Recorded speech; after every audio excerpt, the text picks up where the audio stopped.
أعوذ بالله من الشيطان الرجيم بسم الله الرحمن الرحيم قل هو الله أحد الله الصمد لم يلد ولم يولد ولم يكن له كفوا أحد। আপনি যদি 3 বার এই সূরা ইখলাস একসাথে পাঠ করেন তাহলে আপনি এক খতম কোরআন তেলাওয়াত করার সওয়াব আপনি পেয়ে যাবেন।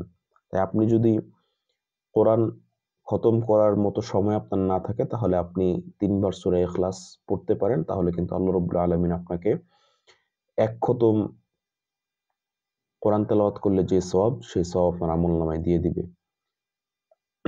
আসলে এরকম অসংখ্য বিষয় আছে। আপনি শুধুমাত্র এক জায়গায় দাঁড়িয়ে আছেন, হ্যাঁ, কারোর সাথে বকবক না করে আজাইরা পেঁচাল না পেরে আপনি যদি এরকম ছোট ছোট আমলগুলো করেন তাহলে কাল কিয়ামতের দিন দেখবেন যে আপনি সময়গুলো প্রপারলি ইউজ করার কারণে আপনার আমলনামায় অনেক বেশি আমল যুক্ত হয়েছে এবং এমন এমন আমল, এমন এমন কাজ আপনি করেছেন, মানে মানুষের সাথে অযথা সময় নষ্ট না করে খেলাধুলা ফিজিক্যাল অ্যাক্টিভিটিস অবশ্যই ভালো। আমি সেই খেলাধুলার কথা বলছি না। আমি নরমালি মানে খেলতামাশা যাকে বলে, মানে অযথাই যে সময়গুলো নষ্ট হয় সেই সময়গুলো আপনি নষ্ট না করে যদি ছোট ছোট আমলগুলো করেন তাহলে আপনার ব্যক্তিগত জীবনে কিয়ামতের দিন যখন আপনি আল্লাহ রাব্বুল আলামিন আপনাকে হাজির করাবে হাশরের ময়দানে, যখন আপনার আমলনামাকে পরিমাপ করা হবে তখন দেখবেন যে এরকম অসংখ্য অগণিত আমল আল্লাহ রাব্বুল আলামিন কিন্তু আপনার আমলনামায় দিয়েছেন এবং এগুলো কোত্থেকে আসছে আপনি নিজেও জানেন না।